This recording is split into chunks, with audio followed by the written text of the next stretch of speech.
Alors que Ethereum observe des développements plutôt positifs dernièrement, c'est un petit peu l'inverse pour le Bitcoin. Et selon le dernier rapport de CoinShares, les produits d'investissement en actifs numériques ont enregistré 600 millions de dollars de sorties nettes la semaine dernière. Il s'agit notamment de la plus importante depuis le 22 mars. Le responsable de la recherche, c'est CoinShares, a déclaré que les sorties étaient entièrement axées sur le Bitcoin avec 621 millions de dollars de sorties. Une grande partie de ces sorties liées au Bitcoin, à savoir 581 millions de dollars de sorties nettes, provenaient de fonds négociés en bourse sur le Bitcoin au comptant aux États-Unis. Donc, les ETF de Bitcoin qui ont vu pas mal de capitaux sortir depuis plusieurs semaines maintenant, ce qui explique en partie la baisse du prix du Bitcoin, mais pas seulement.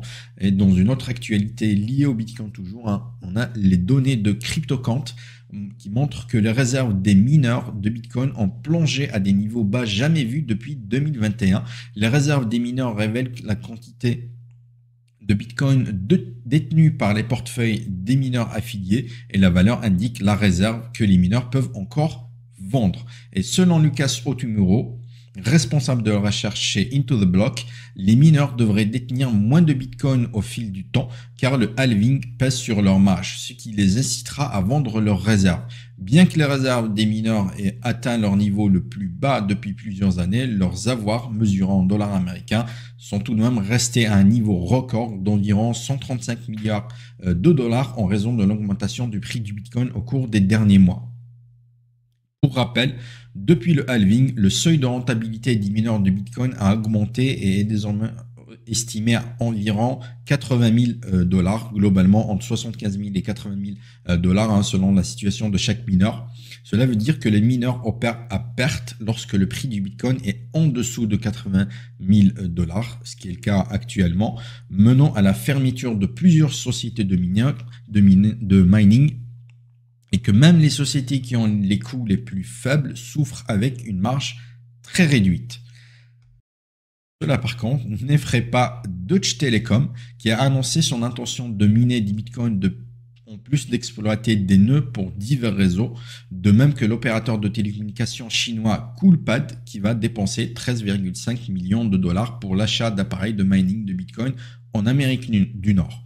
Donc, il y a des mineurs qui souffrent à cause du prix du Bitcoin qui est relativement bas, en dessous du seuil de rentabilité, mais il y a quand même de nouveaux acheteurs qui se lancent sur le marché, donc qui restent plutôt positifs et très confiants en l'avenir du prix du Bitcoin.